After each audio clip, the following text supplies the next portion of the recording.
Unit 13, problem post number 2, quartiles and box plots.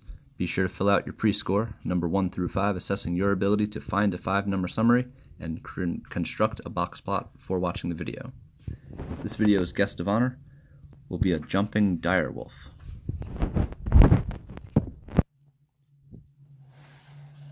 Okay, so number 1, we want to find the 5-number summary for the data listed here. So to do that, we're going to go to our calculator. We'll start by going to Stat and Edit. And in List 1, we're going to enter in all this data. So I'll start by putting in 12, enter, 13, enter,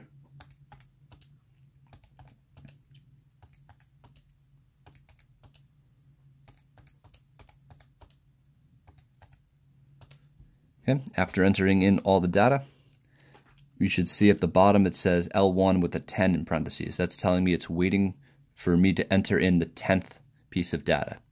So after entering in everything, we want to count the data to make sure that we've put in all of it. So I have 1, 2, 3, 4, 5, 6, 7, 8, 9 numbers in this set. And since it's waiting for the 10th number, that means we've already entered in all 9. Okay, to find the 5-number summary, we're going to go back to Stat, but this time we're going to go over to Calculate. And option 1 says 1 var stats. That means 1 variable statistics. That's what we're looking for, so we'll hit Enter. The list says L1. That is the list that we just entered our data for, so it should say that. That's good. And we'll go down to Calculate, and we will calculate our 1 variable stats. We have X bar, that's the mean, but that's not part of the 5-number summary. Neither is the standard deviations, and we'll talk about those in later videos. What we want is the minimum, quartile 1, the median, quartile 3, and the maximum. And that's all found at the bottom of the list. So our minimum is 12. That's the smallest in the data set. Quartile 1 is 12.5.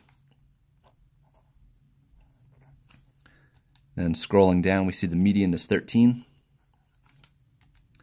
Quartile 3 is 15.5, and our maximum is 18. So the calculator will very quickly tell you all 5 of the 5-number summary. Okay, number 2, we want to do the same thing. We have a new set of data, and after we get the 5-number summary, we're going to construct a box plot. So we're going to have to go back to Stat, we're going to go back to Edit, and we need to clear this list. So I'm going to go up to L1, so it's highlighted. I'm going to hit clear, and then when I hit the down arrow key, everything from that list goes away. So there's many ways you can clear a list. That's the one I tend to use. Okay, so now we have to enter in a new list of data. We got 1, 2, 1, 4, 8.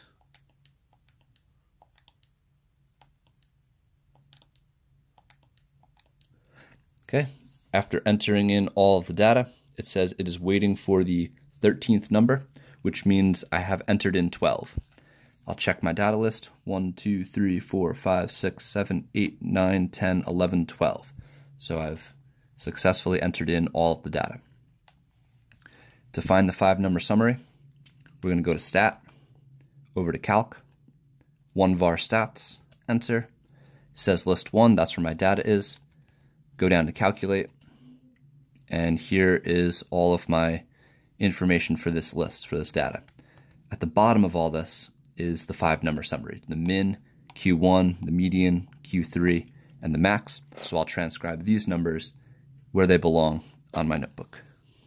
So my minimum is 1, Q1 is 2.5, my median is 4, Q3 is 5.5, and my max is 8. And we can see all those numbers right here. Min 1, Q1 2.5, median, Q3, max. Okay, now it's time to construct the box plot, or box and whisker plot, as you might know it. So I have a unmarked number line here, and it's up to me to determine what numbers should go where. Well, it looks like I go from 1 to 8, so I need 8 units at least to fit into this box plot. So I guess I'll start with the 0 and I'll just go up by ones.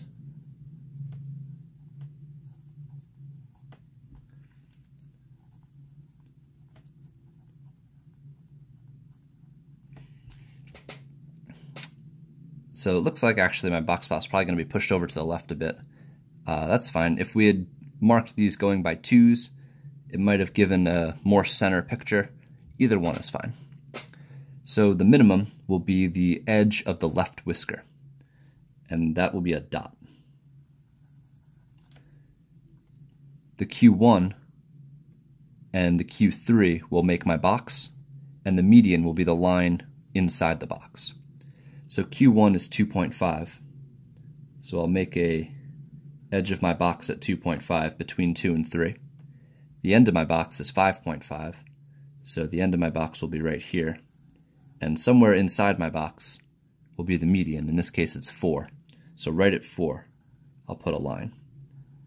And this creates my box. I'll connect my minimum to my box and make it a whisker by just drawing a line. And now I need to draw a line out to my maximum, which happens to be at 8. And there is my box and whisker plot. So this is my minimum. That's my left whisker. The edge of my box is Q1. The middle of my box is the median. The end of my box is Q3. And the right whisker will be my max. And there's my box and whisker plot for this data.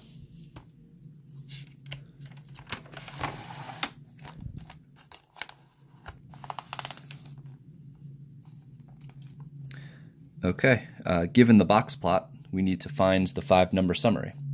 So, as we stated in the example before, we know that this piece right here is going to be my minimum, and it looks like it's lined up with the number 2. So my minimum value will be 2. The beginning of my box marks Q1, and that's lined up with 3, so my Q1 will be 3. The center of my box is my median. That's lined up with 6, so my median will be 6. My Q3 value is lined up with 8, the edge of my box, and the maximum is my right whisker, and that is lined up with 10. So, given the box plot, we can find the 5-number summary by each of these 5 pieces. So we know that this breaks our data into quarters. We have 25% of our data between the minimum and Q1, 25% between Q1 and the median, another 25% between the median and Q3, and the last 25% between Q3 and the max. So each gap between the 5-number summary terms are going to be 25% of the data. They don't ask about anything here, but that's good to know. All right, don't forget to fill out post score, number 1 through 5, assessing your ability to find the 5-number summary and create a box plot, also interpret a box plot, after watching the video.